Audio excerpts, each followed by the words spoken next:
허환구의 라디오 오늘.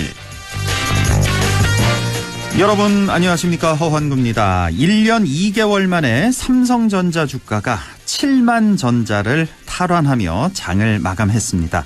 한때 10만 전자를 꿈꾸며 8만 원대 심지어 9만 원대에 삼성전자 주식에 투자했던 개미 투자자들에게 14개월 만에 7만 전자 달성의 의미는 각별할 수밖에 없겠습니다.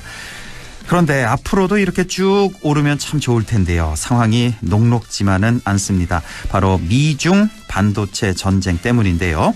중국이 미국 반도체 기업 마이크론을 제재하자 미국 백악관은 동맹국들과 함께 맞서겠다고 밝혔습니다. 물론 그 동맹국에는 우리나라도 포함되겠죠. 주요 반도체 생산국이면서 중국 판매 비중까지 높은 탓에 미국 편에 서라는 압박이 벌써부터 집중되고 있습니다. 어떻게 하면 미국과 협력하면서도 우리 산업의 미래 또 중국과의 관계까지 잘 만들어갈 수 있을까요? 지혜롭고 정교한 전략이 필요하겠습니다. 5월 26일 금요일 라디오 오늘 광고 듣고 시작합니다. 없어졌어. 뭐가? KG 신개념 리스형 할부 프로그램으로 소비자 부담 없어졌어. 60개월 차량 할부 납입금 1일 1만 원대. 거기다 5년 10만 킬로미터 무상 보증, 엔진 오일 교환 5회. 5년 뒤 차량 가치도 보장해주니까 부담 없이. 토레스, 티볼리, 렉스턴 스포츠까지 5월 KG 모빌리티 전시장에서. 5월 가정의 달을 맞아 관절 건강 호건음 프리미엄 골드가 사랑 가득 감사 세일을 준비했습니다. 세 박스를 구입하시면 한 박스를 더 드리는 특별한 기회. 사랑하는 부모님께 건강을 선물하세요. 1833-3399 건강기능식품입니다. 제조원 동진제약, 판매원 매일생활건강. 메르세데스 벤츠가 인증한 벤츠는 다릅니다. 198가지 품질 테스트, 24시간 긴급 출동 서비스, 1년 무상 AS까지. 이렇게까지 해야 메르세데스 벤츠 인증 중고차니까. 변함없는 클래스에 대한 믿음. 지금 전시장에서 만나보세요. 네, 라디오 오늘 금요일 순서 시작합니다. 1부 한 주간의 시사 이슈 진단해보는 최진봉의 시사 포커스 잠시 후에 만나보겠고요. 2부 이슈 오늘에서는 내일이 바로 부처님 오신 날입니다. 잠시 후 고운사 주지인 등운 스님을 연결해서 함께 얘기 나눠보겠습니다. 이어서 과거 정치사부터 현재 정치 현안까지 지역의 눈으로 바라보는 천용길의 정치 TMI 뉴스메인 천용길 편집장과 함께하겠습니다. 라디오 오늘 유튜브로도 다시 들으실 수 있습니다. 많은 애청 바랍니다.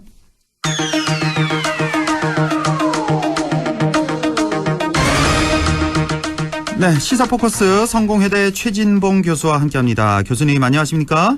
네, 안녕하십니까? 네, 오늘 깜짝 놀라는 사건이 있어서 저는 태어나서 이거 처음 보는 것 같은데 비행기 그 비상 출입문 연 사건이 있었잖아요. 한 200m 상공에서 그 열고 뛰어내리려 했다고 뭐 그러던데.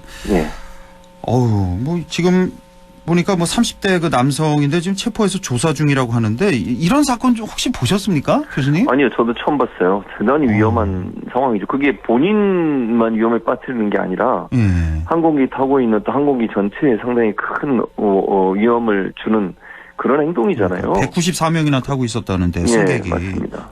그리고 절대 그 비상구를 열면 안 되는데 그걸 열어가지고 그런 행동을 했으니까. 원래 비행 중에 안 열리는 거 아닌가? 전 그렇게 알고 있는데. 그거는 잘 확인을 해봐야 될 것 같아요. 근데 거기 보면 이제 열지 마시라고 표시는 돼 있는데 그게 자동으로 잠금 장치가 되는 건지 그렇다고 하면 사실은 그건 좀 이해가 안 되는 거잖아요. 그러니까 자동으로 잠금 장치가. 기압차인가요? 기압차 때문에 이게 안 열리는 걸로 알고 있는데 이게 저 더 높은 데서는 안 열리는데 한 200m까지 이렇게 내려오니까 착륙 내려와서 그래서 열린 건지 이거 좀 발표를 좀 봐야 될 것 같은데 어쨌든 여기 또 하필이면 그 소년체전 선수단 또 타고 있어서 어린 아이들 학생들도 많아서 진짜 가슴 쓸어내릴 그런 사건이 있었고요. 자, 후쿠시마 오염수 시찰단 얘기 좀 잠깐 해보겠습니다. 일단 뭐 5박 6일 일정 모두 마쳤는데 글쎄요, 뭐 어떤 성과가 있었다고 여쭤봐야 될까요? 뭐 글쎄요, 뭐 어떻게 보셨습니까? 평가를 좀 해주시죠. 그냥 평가한다고 하면 그야말로 시찰이잖아요. 보고 오는 거잖아요. 실제 우리가 뭐 시료를 채취해서 실제 거기에 어떤 성분이 들어있는지 또 이게 알프스 과정을 거치고 나면 남아있는 성분은 뭐가 있는지 하는 부분들에 대해서 명확하게 우리 나름대로 조사할 수 있는 기회는 없었지 않습니까? 그럼요. 일본도 우리 시찰단이 오기 전부터 계속 반복적으로 얘기했던 게 이해를 구하는 거지, 이건 뭐 검증을 하거나 점검을 하거나 이런 건 아니다. 그렇게 얘기를 또 했었고요. 네. 그래서 저는 그냥 이게 면죄부를 주는 그런 모습이 아닌가, 그런 생각이 들어요. 그러니까 안 일본은 하느니만 못한. 그렇죠. 왜냐면 안 가게 되면 우리가 반대할 명분이라도 있는데, 갔다 오게 되면 또 반대할 명분도 안 생기잖아요. 시찰까지 해놓고 와서 다 받지 않냐 이러면서 이제 또 일본은 압박을 할 수밖에 없거든요. 일본은 7월에 방류를 목표로 해서 6월에 이제 IAEA 결과 나오면 그 결과를 바탕으로 해서 이제 밀어붙일 태세인데, 주변 연합, 특히 가장 가까운 나라인 우리나라 같은 경우에는 영향을 직접적으로 받을 수 있는 상황에서 강하게 어떤 반대해야 되는 상황이 될 텐데, 그런 상황에서 말을 못하는 상황이 되지 않을까 좀 안타깝고, 왜 이 시찰단이 갔는지도 좀 이해가 안 돼요. 왜냐하면 활동 내용을 보면 대체적으로 도쿄 전력이 정해놓은 스케줄에 따라서 움직였고, 실제 뭐 가서 보고 눈으로 보고 온 거잖아요, 육안으로. 근데 네. 사실은 오염이나 이런 걸 측정하는 게 육안으로 할 수 있는 게 아니지 않습니까? 그럼요. 예. 그 과학적 방법으로 분석해야 되는데, 우리 자체적 분석은 전혀 없이 일본이 분석한 내용 그냥 보고받고, 그다음 기계가 잘 작동하는지 보고, 물은 잘 뭐 흘러갈 수 있는지, 뭐 해저 터널 뚫은 거, 그리고 뭐 탱크에 구멍은 안 나 있는지 이런 거 보고 와가지고 이게 과연 검증이라고 할 수 있을까? 제가 볼 때는 그렇게 얘기하기 좀 어려울 것 같습니다.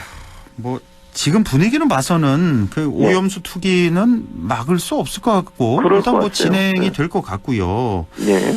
자, 일단 우리가 또 걱정했던 게 이 후쿠시마 수산물 수입 개방하라고 또 요구할 거 아니냐 이런 걱정을 했었는데, 마침 또 시찰단에게 요구를 했고, 앞으로도 이거 계속 요구할 것 같은데요. 당연하죠. 그러니까 일단 IAEA 검증 결과 나오면 안전하다 이런 아마 결과가 나올 거고요. 방류하면서 자, 방류도 했으니까 이제 수산물 수입도 허용해라 라고 압박할 수밖에 없죠. 그건 뭐 정해진 수순이라고 보여져요. 그러니까 우리가 시찰단을 간 게 거기서 거부를 또 못하게 만드는 요인으로 작용할 수 있다는 거죠. 아까도 말씀드렸지만 시찰단이 안 갔으면 우리가 검증 안 했고 우리 자체적으로 검증하기 전까지는 절대로 수입할 수 없다라고 하는 명분이라도 있는데, 그러니까요. 시찰단이 갔다 오고 나면 그 명분도 사라지는 거잖아요. 예. 그러면 일본의 압박을 과연 막아낼 수 있을까?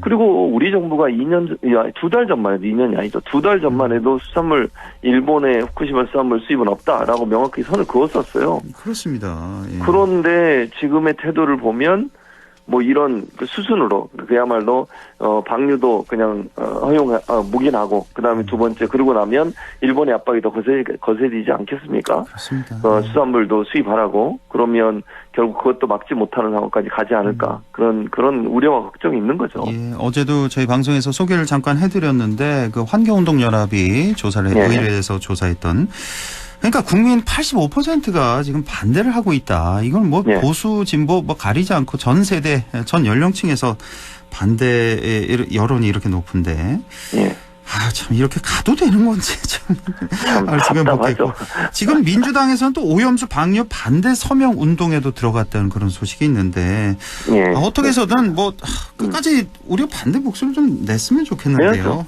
뭐 야당은 당연히 그렇게 할 거고요. 야당뿐만 아니라 시민사회단체들을 중심으로 해서 이제 반대 운동이 점점점 커질 겁니다.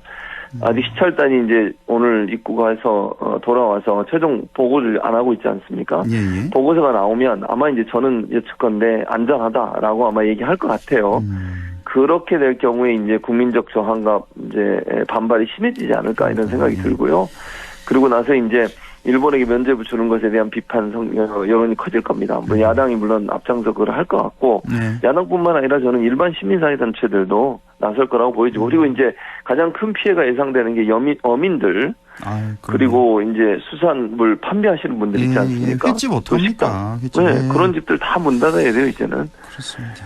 그렇게 되면 그분들도 가만히 있지 않지 않을까 이렇게 생각을 합니다. 너무 양보하고 끌려가고 일본에. 그러니까요. 맞아요. 일본 얘기한 김에 또 기가 막힌 소식이 있었잖아요, 어제. 바로 다음 주에 우리나라 이제 부산항으로 온다죠. 다국적 해양 차단 훈련이 있는데, 일본의 그 자위함기를 그러니까 말이 자위함기지 이게 우길기 같은 거죠. 이거 분간 못합니다. 그러니까 제가 유심히 좀 맞아요. 봤는데 그 가운데 왜 빨간 동그라미 있잖아요. 모양. 그 약간 왼쪽으로 좀 간 거예요. 한쪽으로. 우길기랑 다른 점이. 그 비교가 구분이 안 갑니다. 우길기랑. 근데 그걸 달고 뭐 해상 자위대 함정이 이제 입항을 할 거라고 하는데 부산항에. 근데 우리 정부에서는 이건 뭐 통상적 관례다 뭐 이렇게 얘기를 하고 있는데 이것도 이러면 안 되는 거 아닙니까? 안 되죠, 당연히. 그리고 자위대 그러니까 해상 자위대 기하고 우길기가 다르다고 얘기하는 건 일본이 아니고 우리나라예요. 우리나라에서 그렇게 얘기를 하고 있는 거예요, 지금. 그러니까요. 일본은 그 두 개가 다르다고 얘기한 적이 없어요, 한 번도. 그러니까 일본에서는 많은 사람들이 다 똑같다고 생각을 하는데 왜 우리가 나서가지고 다르다고 얘기를 해줍니까? 그것도 웃기다고 보고요. 우길기는 사실 군국주의 상징 아닙니까? 우리나라를 35년 동안이나 압제했던 억압했던 그런 상징적 깃발 아닙니까? 그런 깃발을 달고 들어오는데 그거를 그냥 허용해준다? 그는 일본의 군국주의 그 만행을 인정하는 꼴이 된다고 저는 봐요. 아니 일본기 있잖아요. 굳이 그걸 달고 오는 것도 저는 이해가 안 되고요. 우리나라를 좀 이해해준다면 우리가 그렇게 양보해주고 윤석열 대통령이 그만 거의 뭐 퍼주다시피 해서 양보를 해줬는데 일본은 뭘 양보한 게 있습니까? 자기들 하고 싶은 대로 다 하잖아요 지금. 너무 해도 너무하는 것 같아요. 좀 그렇죠. 양심이 없는 것 같아요. 이 정도는 좀 양보하고 들어가야 되는 거 아닙니까? 우리가 이렇게까지 양보를 해줬는데. 그 삼자 변제안도 그래요. 우리가 먼저 시작했으면 물 반컵 채운다면서요. 뭘 채웠습니까? 하나도 채운 거 없잖아요 지금. 거기다 해양 오염수 해양 방류하려고 하죠. 지금 뭐 수산물도 문 열으라고 압박하고 있죠. 우길기 나오고 군대가 들어오죠. 이런 형식으로 계속 양보를 하다 보면요, 일본이 우리를 얼마나 우습게 보겠습니까? 그리고 일본이 원하는 대로 우리가 해야 됩니까? 왜 지금 윤석열 정부는 그렇게 하는지 도저히 이해가 안 되고, 이거는 국민적 정서와 감정에도 맞지 않습니다.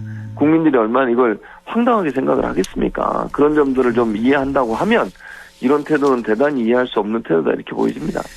네, 지금 민주당 상당히 복잡합니다. 뭐 문제가 한두 개가 아닌데 일단 그 왜 문자 폭탄 있었잖아요. 최근 비명계 의원에게 욕설 문자 폭탄을 지속적으로 보낸 강성 당원을 제명을 했는데 그 당원 제명한 게 이번에 또 처음이라면서요, 민주당에서. 네, 맞습니다. 처음입니다.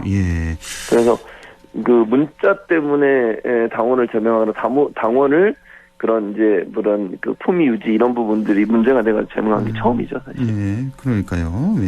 어제 뭐 의총에서도 뭐 문제 제기가 있었다고 하는데, 이거 제명한 거 어떻게 보셨어요? 이거 좀 너무한 겁니까? 어떻게? 그러니까 저는 이렇게 생각해요. 이게 이제 상징적인 의미가 있다고 보는데요. 그 글을 올리는 분은 실제적으로 그 가족들을 위해 하겠다는 그런 내용까지 포함되어 있었어요.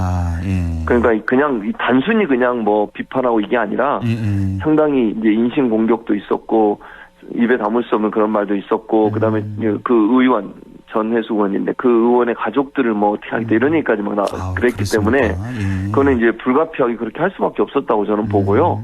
다만 이제 이것 때문에 그 소위 개딸이라고 불려지는 모든 사람들이 동일한 선상에서 다 취급되는 것은 저는 좀 경계한다고 생각을 합니다.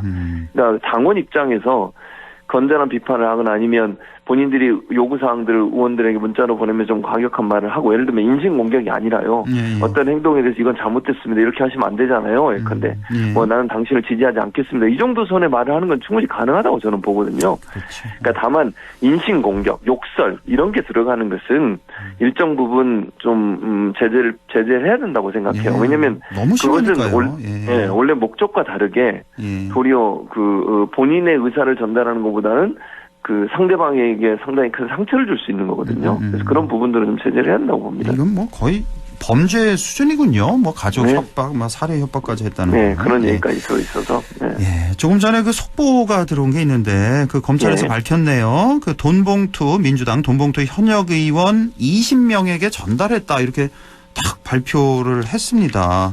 그리고 또 강내구 씨, 그 감사가 그 강내구 씨 또 구속 기소를 해서 그 내용을 보니까 윤관석 의원 이제 무소속으로 탈당한 윤관석 의원에게 6천만 원 전달한 혐의 이렇게 밝혔네요. 맞습니다. 자, 상당히 좀 민주당으로서는 압박이 되겠는데요. 그렇죠. 공식적으로 이렇게 20명에게 전달했다 이렇게 발표를 했네요. 네, 그렇게 발표를 했고요. 이제 검찰이 이 부분을 이제 계속 수사를 하고 있고, 그리고 이제 물론 여러 정치적으로 논란될 수는 있어요. 예를 들어서 그 기억나시는지 모르겠는데 유인태 전 사무총장, 국회 사무총장이 국민의힘 가서 강연한 거 보셨죠? 예, 들었습니다. 그때 예, 이제 그 얘기 했잖아요. 예, 국민의힘도 있는 거 아니냐, 뭐 이런 식의 얘기를 하셨어요. 그때 뭐 다 웃고 막 그랬지 않습니까? 그래서 관행적으로 이루어졌던 부분들이 있으니 정치적인 부분에서 본다고 하면 왜 민주당만 타겟으로 이렇게 했을까라고 하는 부분에 대한 논란이 있을 수 있습니다. 그럼에도 불구하고 어쨌든 국민들의 관점에서 봤을 때 뭐 돈봉투를 선거 기간 동안 뭐 주고 이런 부분이 아무리 관행이라 하더라도 이건 있을 수 없는 일이고 이건 척결대한 부분이죠. 그렇습니다. 뭐 만약에 다른 정당도 있었다면 그것도 당연히 저는 이제 없어져야 된다고 하는 부분이라고 생각을 하고요. 그래서 이제 일단 뭐 검찰 입장에서 이걸 밝힌 부분이 뭐 시점적으로 왜 그러냐 이런 논란이 있어요. 지금 여러 가지 이제 윤석열 정부나 윤석열 대통령의 지지율이 좀 회복되고는 있긴 하지만 아직까지 그렇게 높다고 볼 수 없는 상황에서 국면 전환용으로 하는 거 아니냐 이런 비판들 하고 있긴 합니다. 그러나 그럼에도 불구하고 어쨌든 이거는 국민적 관점에서 봐서 용납될 수 없는 부분이니까 수사를 해서 이거 문제가 있다고 하면 이거는 털고 가야 되는 부분이다. 다만 이제 그런 부분이 있는 것 같아요. 이게 법에 과연 저촉될 어느 법에 어떻게 저촉될 수 있느냐 하는 부분은 좀 논쟁적이라고 저는 생각을 하고요. 재판 과정에서 이제 어떤 경우가 나올지를 지켜봐야 되고 보니까 또 뭐 그 20명 중에 비명계로 분류되는 분들도 좀 있어요. 그래요. 그래서 이제 그분들은 사실은 그전에는 이 문제 가지고 뭐 송영길 전 대표나 이재명 대표를 막 공격했지 않습니까? 근데 이제 명단에 포함이 돼 있어요. 몇 분이. 제가 이름은 말씀드리지 않겠습니다만 그러다 보니까 또 이분들은 억울하다 이렇게 또 얘기를 하고 계시더라고요. 본인들은 받은 적이 없다. 근데 이분들도 이제 철저히 조사를 해야죠. 그러니까 저는 이제 이런 부분이에요. 민주당 내에서 이런 문제가 발생했으면 함께 반성하는 게 필요한 거지. 그렇죠. 뭐 누가 누구를 공격하고 이런 도구로 사용하는 것은 저는 바람직하지 않다고 봅니다. 맞는 말씀입니다. 그러니까 본인들은 상당히 억울할 겁니다. 왜 나만 갖고 그래? 왜 우리 당만 갖고 그래? 그런 생각도 들겠지만 분명히 이건 잘못된 관행이니까. 그렇죠. 네, 맞아요. 이런 게 아마 수없이 많을 것 같아요. 뭐 잘못된 관행들. 그러니까 그걸 정신 차리고 이제 고쳐 나가야 되겠고. 부천시 의원 그 성추행 보셨죠? CCTV. 네, 맞습니다. 아니 지금이 무슨 어떤 세상인데 이런 그러니까요. 일이 있을 수가 있는지 저는 도저히 이해할 수 없어요. 예, 네. 여기 진짜 뭐 의원직 사퇴는 물론 이건 당연한 거고. 예. 그렇죠. 네, 사법 맞아요. 처리해야 될 것 같습니다. 뭐 그렇죠. 있을 수가 없는 일이. 참. 그 사람이 이제 뭐 탈당을 해가지고 예, 민주당 지금 내에서는 무슨 어떤 징계를 할 수 있는 상황은 지금 아닌 상황이 돼버렸어요. 왜냐하면 탈당은 막을 수도 없고 그걸 어떻게 뭐 반려하고 이럴 수도 없어요. 공무원들은 사실 사표를 내더라도 수리를 안 하면 되거든요. 아, 그렇죠. 수리 안 하고 징계를 할 수 있는데. 그렇죠. 근데 정당은 지금 탈당기를 내는 순간 끝나버려요, 그냥. 끝나버리고. 지금은 할 수 있는 게 뭐냐면 부천시에서 해야 돼요. 부천시 의회에서 윤리위원회가 있거든요. 국회처럼. 거기에 지금 재소가 그래서 거기서 제명을 시켜야 돼요. 그래서는 부천시의 민주당 의원이 몇 명인지 정확히 제가 숫자는 파악하지 못했지만요. 부천시에 있는 민주당 의원들이 함께 국민의힘과 힘을 합쳐서 저는 이거 반드시 제명할 수 있도록 조치를 해야 돼요.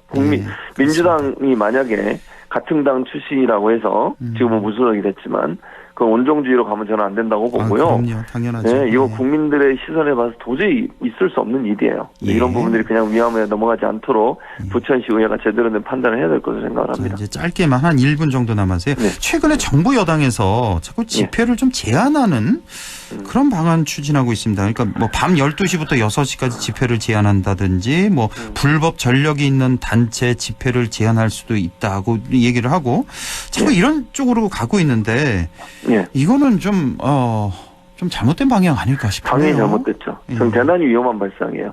이건 헌법적 가치를 위반하는 것이고요. 헌법이 집회와 결사의 자유를 보장하라고 돼 있고요. 사실은 지금 집시법도 개정을 14년 전에 헌재에서 판결을 내린 게 뭐냐면 지금 집시법이 일몰 후에부터 일출 때까지는 집회를 못하게 돼 있었어요. 그걸 헌재에서 이건 유연적이다. 헌법에는 집회와 결사의 자유를 제한하지 말라고 했는데 시간을 정해서 제한을 한 거잖아요. 지금 밤에는 못하게. 그래서 이거 법 바꾸라고 국회에 넘겼는데 14년 동안 법을 안 바꿨어요. 그래서 지금까지 온 거거든요. 그래서 그냥 묵인하고 있었던 거예요. 근데 갑자기 지금 와서 이걸 시간을 정한다거나 예를 들면 6시 밤 자정부터 6시까지 못하게 한다거나 또는 집회를 하려고 하는 것들을 근원적으로 막아버린다거나 집회를 시작하려고 했는데 거기에 그냥 모든 바리케이트를 쳐가지고 들어오게 못하게 한다거나 이거는 헌법을 위반하는 행동이에요. 저는 윤석열 정부가 이래서는 안 된다고 보고요. 정당한 집회는 보장돼야 된다고 봐요. 그렇지 않고서 만약에 정당한 집회에 대해서 또는 일반인들이 자기의 목소리를 낼 수 있는 기회를 갖겠다고 하는데 그걸 공권력을 이용해서 막고 차단하고 아니면 억압한다고 하면 그런 민주주의 특히 헌법 정신에 위배되는 행동이다. 네. 법치주의를 그렇게 강조하시는 윤석열 대통령이 그런 말씀하시는 것도 이해가 안 되고 한 가지만 더 말씀드리면 윤석열 대통령께서는요 본인의 말로 본인의 말을 부인하는 거예요. 그러면 평산마을에서 극우 세력들이 그렇게 집회할 때 뭐라 그랬습니까? 헌법이 보장된 권리라고 얘기하시면서 본인 대통령실 인근에서 집회하는 거 어떻게 할 수가 없다. 그렇게 말씀하셨어요. 그 당시에. 도어 스태핑에서. 근데 지금 이런 식으로 나오시면 그때는 왜 제대로 지금처럼 그때는 왜 안 하셨는지 국민들은 물을 수밖에 없는 거잖아요. 똑같은 대통령이신데 이준석 잣대를 대는 것은 국민들을 납득시키기 어렵다. 분명히 아셨으면 좋겠습니다. 여기까지 하겠습니다. 성공회대 최진봉 교수와 함께했습니다. 고맙습니다. 네, 감사합니다. 네, 라디오 오늘 2부에서 뵙겠습니다.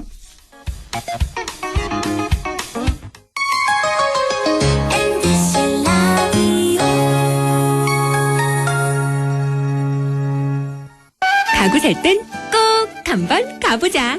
안동 명품 가구 백화점. 흑표 흑침대, 양성국 갤러리, 금성침대, 한국 가죽 소파, 장수돌 침대. 다양한 브랜드 가구를 한 곳에서 쇼핑할 수 있는 대형 가구 전시장. 안동 명품 가구 백화점. 네 얼굴 와 글로? 야근한다고 티다. 네 월급은 와 글로? 최저임금은 안 오르지. 물가는 오르지. 내가 진짜 빡세 죽겠다. 물가는 내리고 최저임금은 올리고 민주노총 경북지역본부가 앞장서겠습니다. 1577-2260. 안동과학대학교에서는 6월 12일까지 지역산업연계 바이오 백신 인력 양성 과정 교육생을 모집합니다. 신청 자격은 만 18세부터 만 39세 이하의 경력 단절 또는 미취업자로 안동시에 거주 중이거나 안동시 교육기관 졸업생 또는 졸업 예정자라면 누구나 지원 가능하며 교육비는 전액 무료입니다. 교육생들에게는 월 100만 원의 교육지원금을 지원합니다. 자세한 사항은 안동과학대학교 홈페이지를 참조하시거나 전화 054-851-3539번으로 문의 바랍니다. 여러분의 많은 지원 바랍니다. 미래에셋증권은 생각했어요. 해외 투자라고 큰돈 들지 않았으면. 그래서 실시간 미국 주식 소수점 매매. 밤잠 설치는 사람 없었으면. 데이마켓. 호가창도 다 보였으면. 나스닥 토탈뷰. 국내 주식처럼 편해진 해외 투자. 미래에셋증권에서 확인해보세요. 원금 손실에 유의하시고 투자장 상품 설명서 및 약관을 꼭 읽어보세요. 100.1 MBC 라디오. 네, 6시 28분 3초 지나고 있네요. 라디오 오늘 2부 이시 오늘 시작합니다. 내일은 석가모니의 탄생을 축복하는 날, 바로 부처님 오신 날입니다. 전국 주요 사찰에서 일제히 봉축 법요식이 열릴 텐데요. 미리 연등을 달고 소원을 비신 불자도 많으실 것 같습니다. 자, 조계종 제16교구장이죠. 제16교구 본사인 의성 고운사 주지 스님인 등운 스님을 연결해서 함께 얘기 나눠보겠습니다. 등운 스님 안녕하십니까? 예, 반갑습니다. 예, 반갑습니다. 내일 불기 2567년 부처님 오신 날인데요. 그동안 코로나 때문에 많이 힘들었는데 올해는 마스크를 벗고 부처님을 만날 수 있을 것 같습니다. 자, 고운사에서는 부처님 오신 날 준비 어떻게 하고 계신지요? 예, 금방 이제 말씀하신 것처럼 코로나로 인해서 다들 움직임이 좀 이제 적었는데 이제는 이제 좀 자유로워진 것 같아요. 예. 그래서 저희들도 이제 부처님 오신 날을 맞이해서 또 많이 움직이시는 분들을 위해서 법당도 정리하고 또 오시는 분들이 불편하지 않게 도로는 길도 깨끗하게 다시 또 흙도 깔고 정리하고 주변에 풀도 베고 또 오시는 분들이 점심 한 끼 드시고 가실 수 있게 또 점심 공양 준비도 하고 이렇게 손님 준비 맞이하기 위해서 열심히 하고 있습니다. 점심 공양은 한 몇 인분 정도 예상하고 준비하시고 계세요? 저희들은 이제 한 5,000명 정도로 계산하고 있습니다. 아이고, 5,000명이요? 예. 상당히 많군요. 뭐 어떤 거 준비하세요? 점심 공약은? 그 옛날부터 이제 잔칫날에 국수라고 국수. 예. 저희들도 국수 공양을 준비하고 있습니다. 국수 공양이요. 예. 자, 매일 바쁘게 이렇게 살아가는 현대인들인데요. 우리 현대인들에게 좀 마음의 평안을 줄 수 있는 부처님 오신 날이 갖는 의미, 뭐 좋은 말씀 좀 부탁드릴게요. 예, 부처님 오신 날이 이제 어떻게 보면 부처님이 살아간 삶을 한번 보며 부처님이 어떻게 오셨고 어떻게 사셨는가를 이제 하는데 부처님은 이제 왕자로 태어나서 부족한 것이 하나도 없었거든요. 네. 그 부족함이 하나도 없는 왕자의 생활이었지만은 당신은 결코 행복하지 않았는 것 같아요. 그래서 세상의 모든 존재들이 살아가는 이유는 단 한 가지, 행복하기 위해서. 지옥에 있는 존재들부터 정상의 존재들도. 부처님도 태자로서 당신의 행복을 위해서는 그 왕궁의 생활이 그렇게 만족스럽지 않다는 걸 알고는 진실로 내가 행복한 길이 뭔가를 생각할 때 내 자신의 주인공이 돼야 되겠다는 생각을 하고 왕궁을 떠나서 이제 출가를 하시죠. 그래서 우리 현대인들에게도 어떻게 보면 지금 우리 살아가는 모든 사람들이 옛날에 왕궁의 왕자나 왕들보다도 더 부유하게 살고 있는 것 같아요, 지금. 예, 그러한 삶인데도 다들 힘들어 하거든요. 예. 그러면 결국은 그렇게 많이 갖춰져 있는데도 힘드는 이유는 욕망은 끝이 없다는 거죠. 그래서 만족할 줄 알아야 되는데, 그래서 바깥으로 향해서 모으는 그 욕망은 끝이 없으니, 만족할 줄 알려면 바깥으로 향하던 마음을 이제 안으로 좀 돌이켜서 자신을 살펴보는 일이 제일 중요한 일이죠. 네, 그렇군요. 그래서 부처님도 자기 자신을 살피고는 깨달음을 얻는 것처럼 부처님 오신 날을 맞이해서 세상 모든 분들이 한 번쯤은 자기가 제일 소중한 존재니까 나는 누군가 하고 자신으로 한번 돌아보는 날이 부처님 오신 날로 인해서 한번 생각해 본다면 가장 의미 있는 부처님 오신 날이 아닐까 생각합니다. 그러네요, 정말. 우리 모두는 다 행복하기 위해서 사는 거니까 행복하기 위해서는 만족할 줄 알아야 된다. 욕심 버리고 마음 비우고 살아라라는 그런 말씀이시고요. 자, 만족하려면 안으로 자기를 살펴야 되거든요. 자신을 살펴라, 안으로. 고운사 하면 뭐 다들 아실 텐데 조계종 제16교구 본사인데요. 우리 등원 스님께서는 이제 조계종 제16교구장 소임을 맡으신 지가 이제 3년이 지나셨다고 들었는데요. 그동안의 소회 한 말씀 좀 전해 주신다면요. 제가 이제 고은사와 인연이 맺은 지가 제가 출가를 고은사를 했거든요. 아, 그러세요? 그래서 고은사를 출가한 지가 이제 38년이고, 또 이제 출가한 고은사에서 이제 주지소임을 맡은 지가 이제 3년이 되었는데, 제가 출가할 때 은사스님께서 이 도량을 수행과 포교 도량으로 잘 이끌어 놓으셨고, 또 지금 봉정사에 회주로 계시는 호성스님께서 또 도량 불사를 싹 다 마무리해 놨었어요. 그래서 저는 이제 와가지고, 부처님 가르침대로 부처님 가르침을 많은 사람들한테 전하는 일이 이제 제가 해야 될 일인 것 같아서 우리 고은사에 소속돼 있는 이제 말사가 한 57개 정도 되거든요. 그 51개의 말사 주지 스님들하고 우리 고은사의 도량에 있는 스님들이 다 한 마음으로 부처님 법을 제대로 전하는 전법의 활동이 지금 시대에는 가장 소중한 일이니까 그 일에 이제 매진하고 있습니다. 그러시군요. 자, 고운사 하면 해동 화엄종의 시조인 의상대사의 정신이 오롯이 깃든 곳으로 이렇게 알려져 있는데요. 잘 모르시는 분들을 위해서 이번 기회에 좀 고운사에 대해서 좀 더 알려주신다면요. 예, 이제 그 의상 스님께서 우리 신라를 표현하면 의상 스님과 원효 스님이 두 분이 이제 가장 큰 스승들이거든요. 근데 그 의상 스님께서 이제 원효 스님하고 같이 중국으로 유학을 떠날 때 원효 스님은 가는 길에 해골 바가지에 물을 마시면서 깨달음을 얻고는 돌아버리고 의상 스님은 중국으로 건너가셔가지고 중국 그 당시에 당나라 때 이제 수도인 장안에 종남산이라는 그 산의 지엄 스님 밑에서 이제 화엄경을 배우고는 지엄 스님의 법을 받아서 한국으로 돌아오세요, 신라로. 네. 그래 오셔가지고 부속사와 고원사를 창건하고는 당신이 법을 전해받은 화엄학을 크게 펼치거든요. 예. 그래서 옛날부터 고원사는 이제 그 의상스님에 의해서 화엄학을 크게 펼치는 교학 도량이기 때문에 고원사에 가서 글자랑하지 마라 하는 이야기가 있습니다. 네. 그만큼 이제 공부를 많이 한 스님들이 많았다는 뜻이죠. 아하, 예. 예.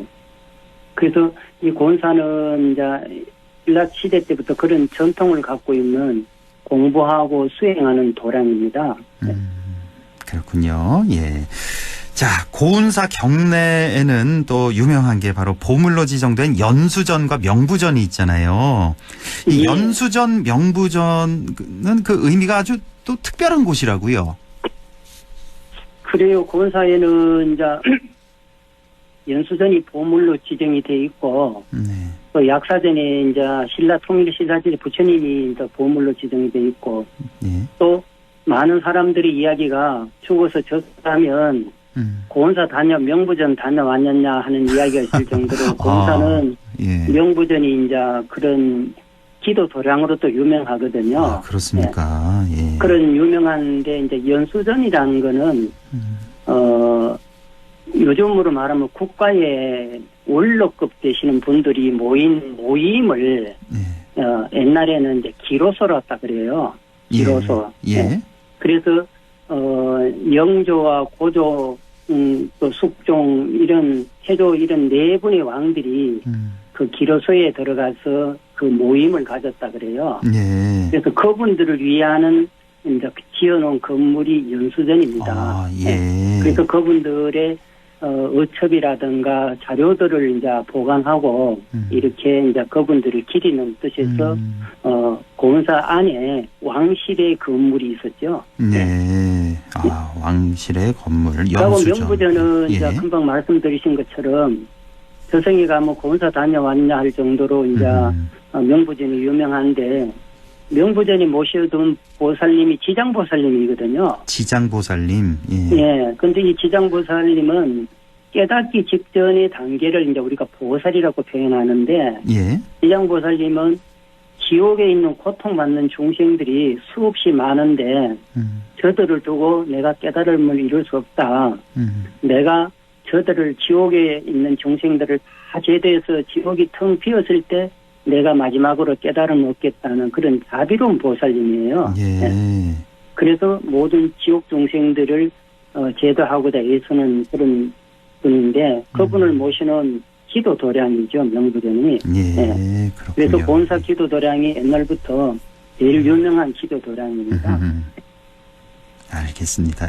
고운사 하면 또 최초의 한류 스타라고 또 불리는 신라 말기 문신 최치원과도 또 인연이 깊은 곳인데 또 해마다 최치원 문화제도 열리고 있고요. 중국과의 교류를 포함해서 최치원 선생의 사상과 업적을 선양하는 사업을 앞으로도 뭐 펼쳐 나갈 계획이시라고요?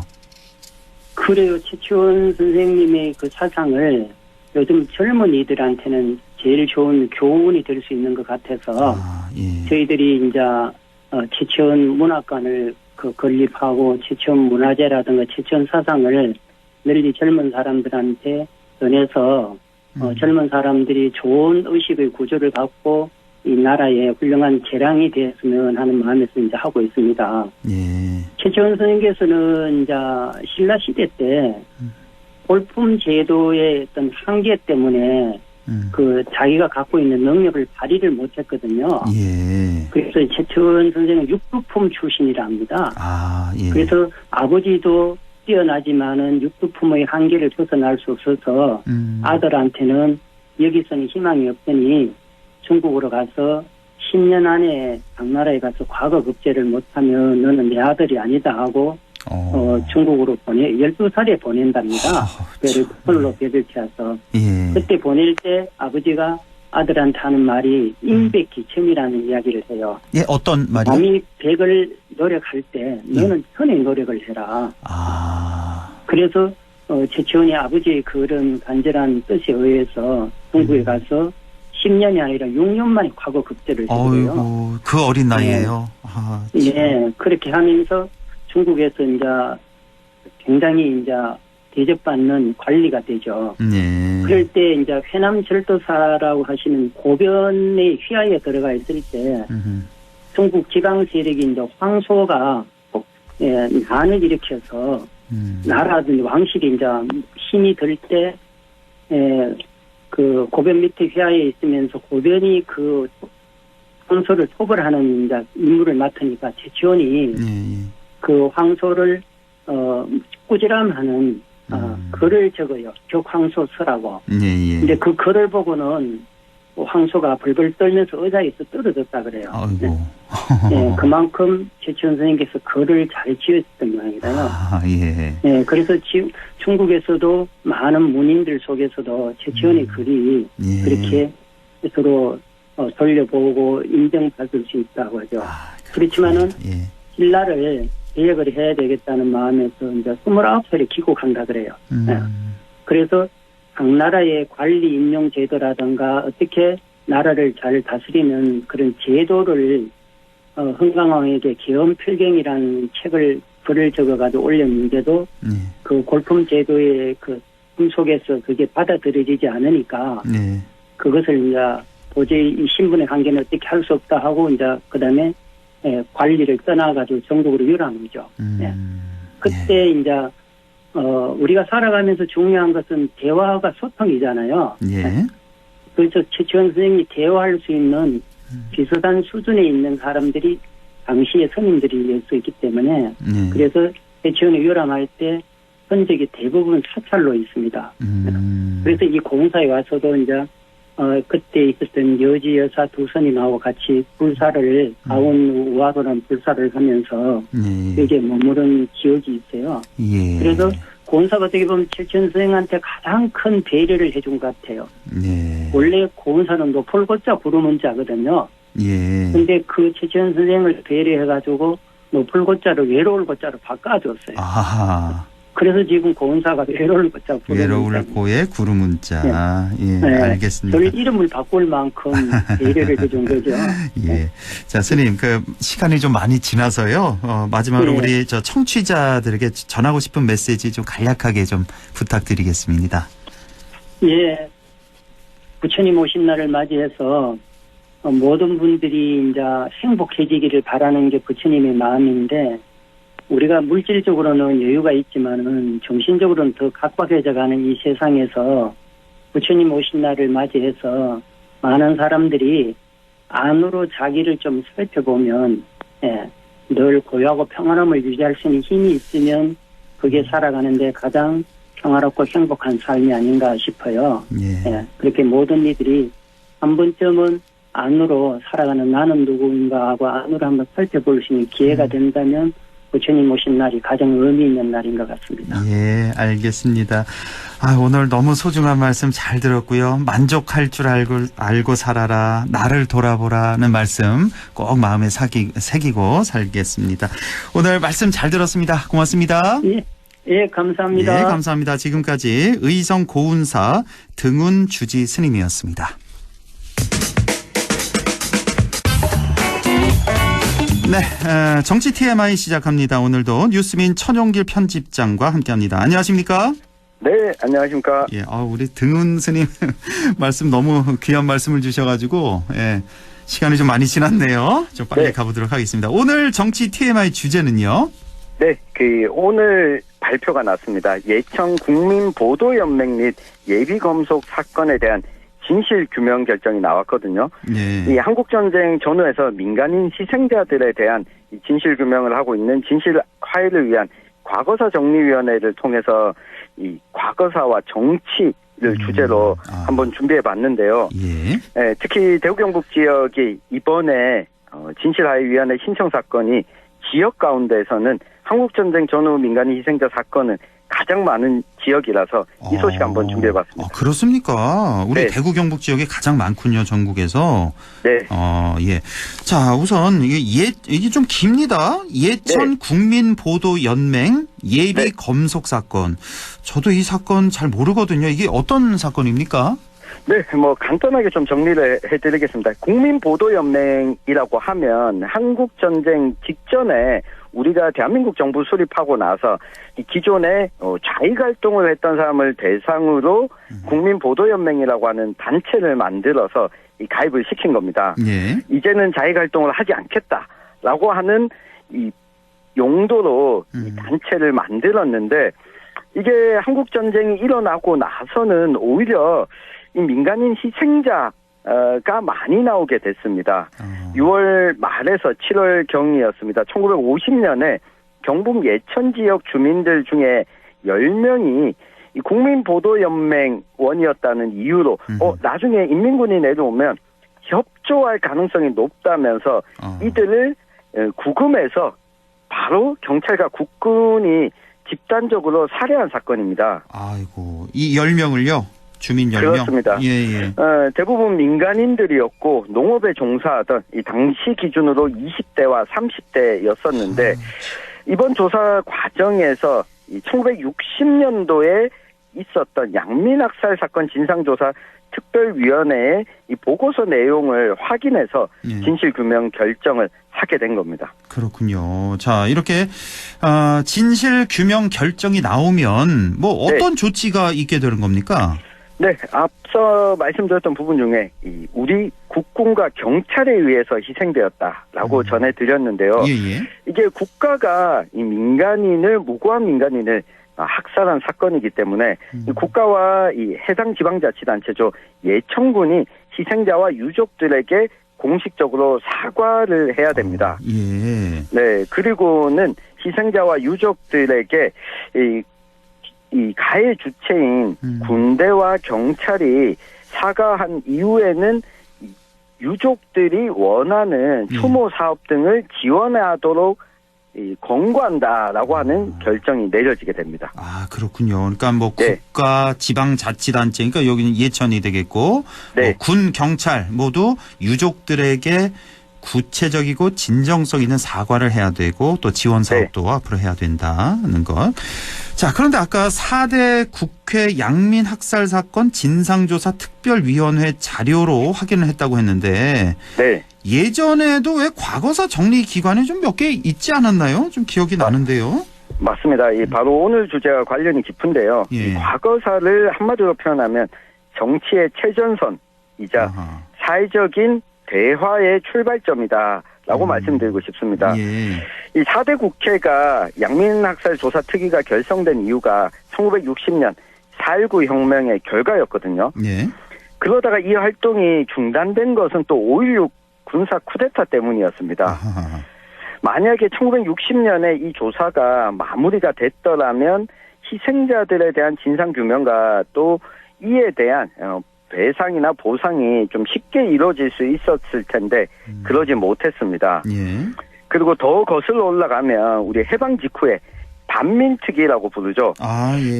네, 반민족 행위자에 대한 처벌과 조사를 하는 반민특위가 국회에 설치된 바가 있었는데 역시나 활동을 원활하게 마무리하지 못하면서 아쉬움으로 남게 됐습니다. 그러니까 우리 역사상 가장 아쉬운 게 바로 이거라고 하는 사람들이 많잖아요. 그러니까 해방 후에 반민특위 활동만 제대로 했었어도 친일파 다 청산됐을 텐데 지금과는 좀 많이 달랐을 텐데라는 그런 얘기하는 분들 많이 계신데 자, 이 과거사 조사를 위한 기관을 만들 때면 늘 또 정치적인 대립이 있었다고요.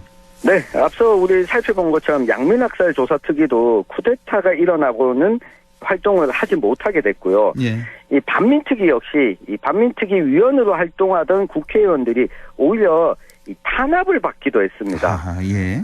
2000년에도 이 의문사 진상규명위원회가 출범하게 됐는데 이 4년 동안 활동을 했는데 아무래도 의문사 관련 정보를 쥐고 있는 쪽이 국가정보원, 검찰, 경찰, 또 국군 기무사령부 등이다 보니까 진상규명 불능으로 끝난 경우가 더 많았습니다.